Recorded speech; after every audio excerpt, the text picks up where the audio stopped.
Yes, folks, it's Tales from the Jails with John G. Sutton. Tales from the Jails. You've got it, that's me, folks. And I'm going to talk today about brutality in the police cells and the prisons. What to expect? I mean, it's been the same the whole world over. I'm reading a book currently on the history of punishment. Some of the punishments that used to be handed out were quite horrendous. Hang, drawing and quartering. We don't do that anymore. But let me tell you this, and thanks to all who are helping support this channel, it really helps. And today I've got to specifically thank Larry the Goatherd, because he suggested I sing a song, Barbara Allen. I'll do that at the end. I've been practicing. So you reckon it's going to be really good today, don't you? It isn't. What do you expect? Anyway, so I'm going to talk today about brutality in the police cells and the prisons. And at Wigan, which is just up the road from me, Wigan, there have been five police officers suspended from duty following the death in custody of a young man aged 26 by the name of Ellis Rocks. He was found dead in his cell in the police cells at Wigan, and two police officers, I believe, are being considered for charges. So I believe this is allegedly, by the way, folks. It's only all over the news, and I will put a link down below so that you can check this out for yourself and see exactly what the factual reporting is. I'm just telling you about the police brutality and the brutality in the prisons as I experienced it. But that is the news today.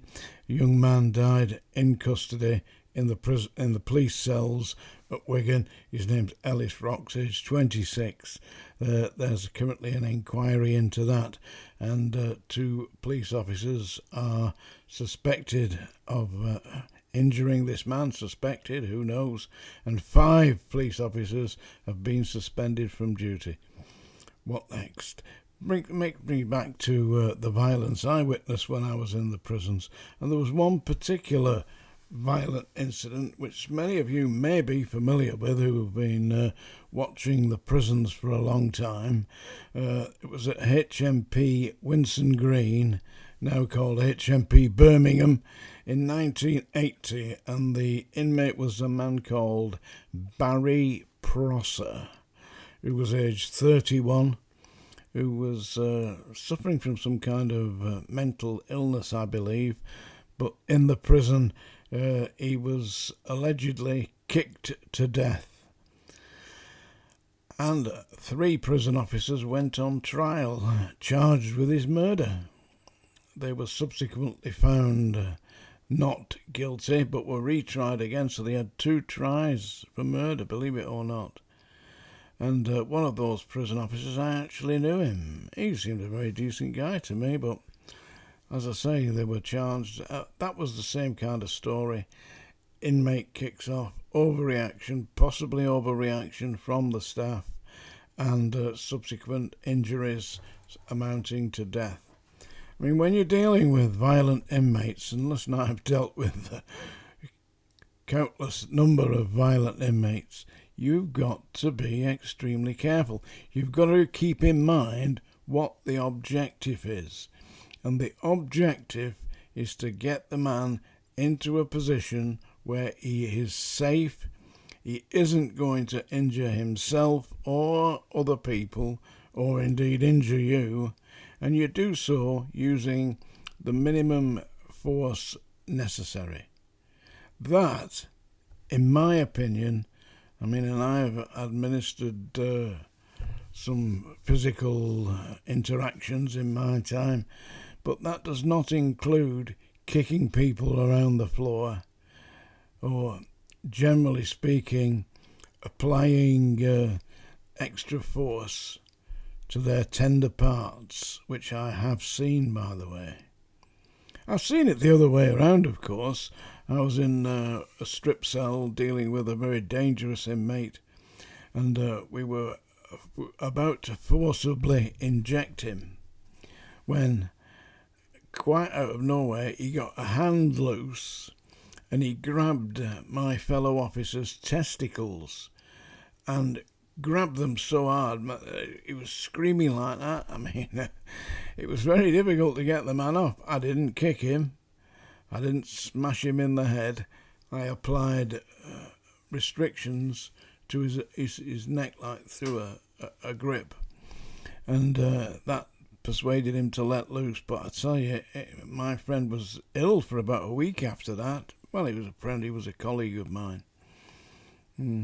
So it works both ways round. And it's endemic in the system. It really is.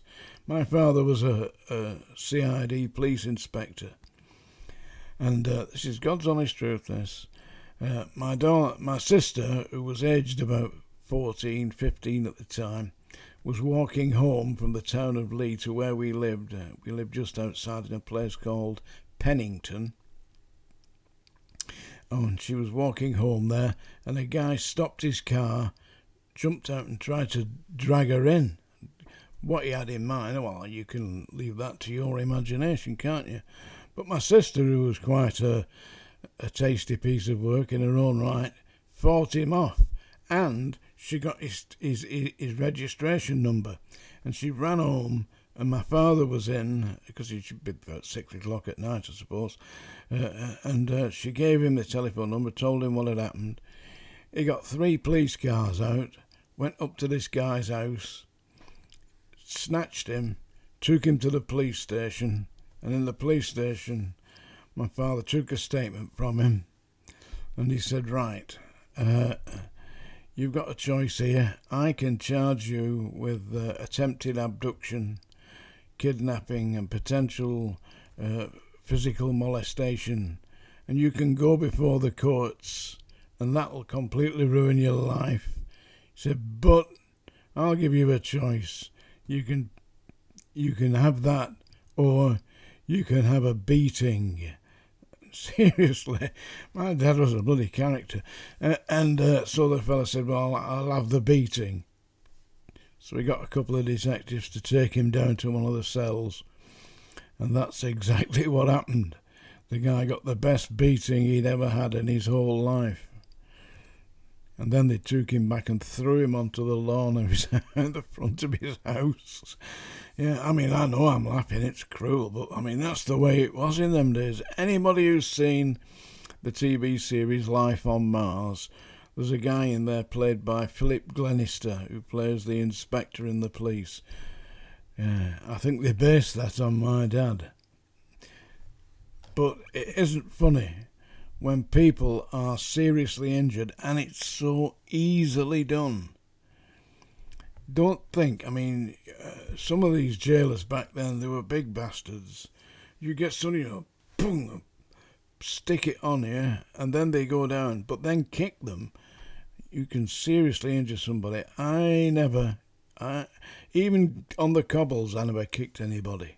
Nope, if they went down, that was it, stand back. And just warn them, say, no, don't, I suggest if you get up, you say sorry and piss off. Because if you don't, you're going back down again. But I wouldn't kick them or hit them when they were down. That's cowardice, in my opinion. But it happens in prisons. And as I say, today you can have a look at that link down below. It's just happened now. He died last month apparently, but they've been suspended today. It's all over the news. At Wigan, 5 police officers suspended. And now I'm going to do you a poem before I sing a song for Larry the Goatman and all the rest of you, of course. I'm going to do another poem by John Betjeman. I'll take my hat off for this. Yeah, that's it. Tales from the Jails. Well, I'm doing Tales from the Jails, yeah. But this is a poem by John Betjeman. It's called My Fanway. It's about his...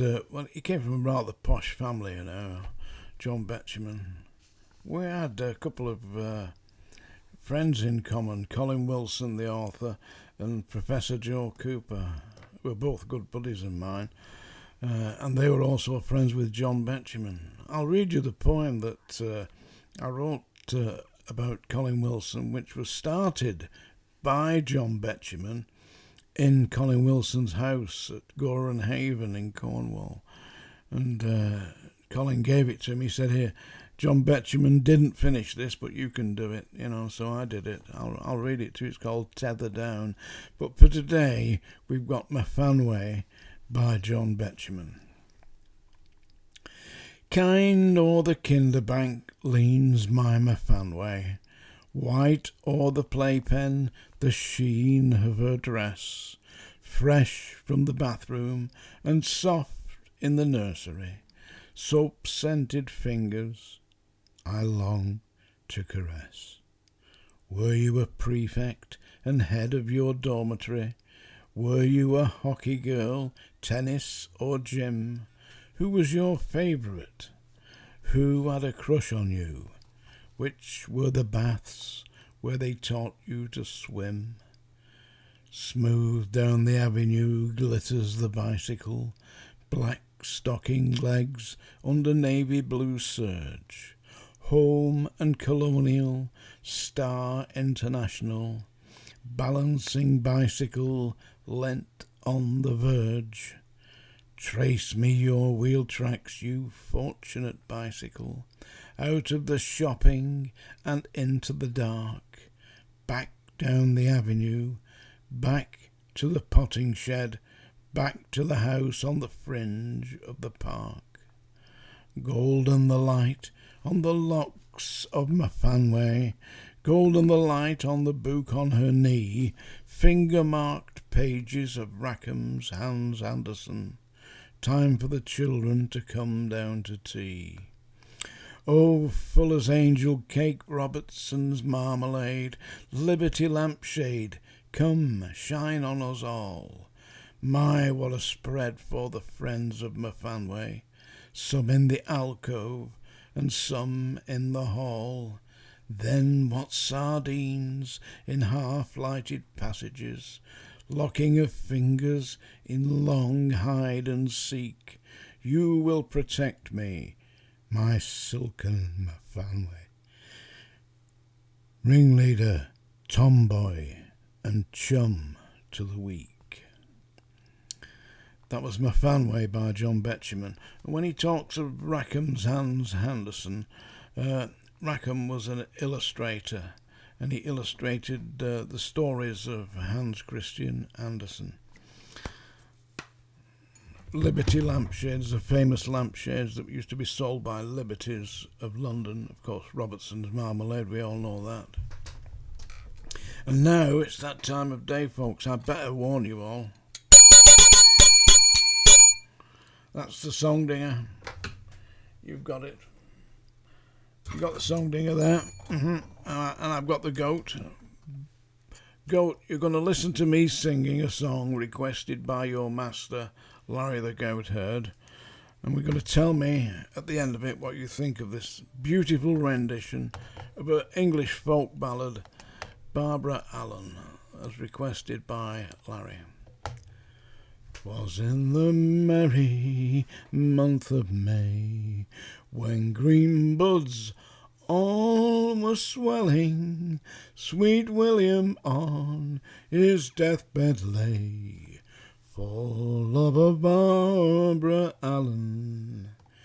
He sent his servant to the town, to the place where she was dwelling, saying, "You must come to my master dear, if your name be Barbara Allen." So slowly, slowly she got up, and slowly she drew nigh him, and the only words to him did say, "Young man, I think you're dying." He turned his face unto the wall, and death was in him welling. Goodbye, goodbye to my friends all. Be good to Barbara Allen. When he was dead, laid in his grave, She heard the death bells knelling, and every stroke to her did say, hard-hearted Barbara Allen, oh mother, mother, go dig my grave, make it both long and narrow. Sweet William died of love for me, and I will die of sorrow.